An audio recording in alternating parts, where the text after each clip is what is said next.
Hello dear friends, നമ്മളിന്നിവിടെ മുട്ട റോസ്റ്റും ചപ്പാത്തിയുമാണ് ഉണ്ടാക്കാൻ പോകുന്നത്. അതിനായിട്ട് ഞാൻ 4 മുട്ടയാണ് എടുത്തിരിക്കുന്നത്. നമ്മൾ മുട്ട നല്ല പുഴുങ്ങി തണുക്കാൻ വെള്ളത്തിലിട്ട് വെക്കണം. പിന്നെ ചപ്പാത്തിക്ക് വേണ്ടി 2 കപ്പ് ഗോതമ്പ് പൊടി, 2 നുള്ളി ഉപ്പും ഇട്ട് വെള്ളം ഒഴിച്ച് വെച്ച് നല്ലോണം കുഴച്ച് വെക്കണം. അരമണിക്കൂറെങ്കിലും റെസ്റ്റ് ചെയ്യാൻ വെക്കണം. പിന്നെ മുട്ടക്കറിക്ക് വേണ്ടത് സവാള 2, തക്കാളി 1, പച്ചമുളക് 2, ഇഞ്ചി വെളുത്തുള്ളി പേസ്റ്റ് 1 ടീസ്പൂൺ, പിന്നെ കറിവേപ്പില. ഞാനിവിടെ ആണെങ്കിൽ മുട്ട ഒരു 1/4 ടീസ്പൂൺ എണ്ണ ഒഴിച്ചിട്ട് 1 നുള്ളി മുളക് പൊടി, 1 നുള്ളി മഞ്ഞൾപ്പൊടി, 1 നുള്ളി ഉപ്പ് ഇട്ടൊന്ന് മുട്ടയൊന്ന് വഴറ്റുന്നുണ്ട്. വഴറ്റാൻ ഇടുന്നതിന് മുമ്പ് നമ്മൾ ആ കത്തി വെച്ച് മുട്ടയൊന്ന് പോറണം. അപ്പം അതിനകത്തോട്ട് ഉപ്പും മുളക് പൊടിയുടെയും മഞ്ഞൾപ്പൊടിയുടെയും എല്ലാവരും ഇത് കയറും. അപ്പോൾ എന്നിട്ടത് പിന്നെ നമ്മൾ എടുക്കുമ്പോൾ നല്ല ടേസ്റ്റ് ആയിരിക്കും. അപ്പോൾ സവാള 1 ടീസ്പൂൺ എണ്ണ ഒഴിച്ച് വഴറ്റി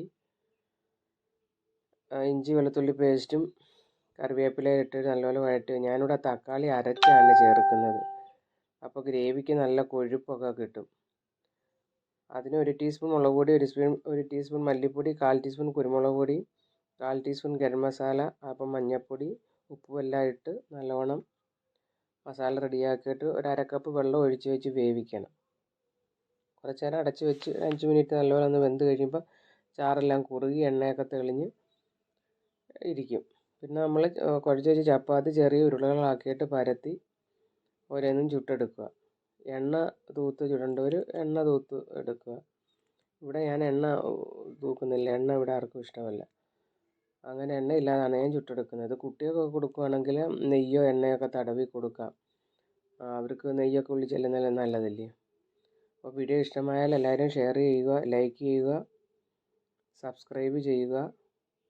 എല്ലാവർക്കും നല്ലൊരു ദിവസം ആശംസിക്കുന്നു. എല്ലാവരും ഇതൊന്ന് ട്രൈ ചെയ്ത് നോക്കുക. നല്ല ടേസ്റ്റാണ് ചപ്പാത്തിയും മുട്ട റോസ്റ്റും. അപ്പോൾ ശരി, നാളെ കാണാം.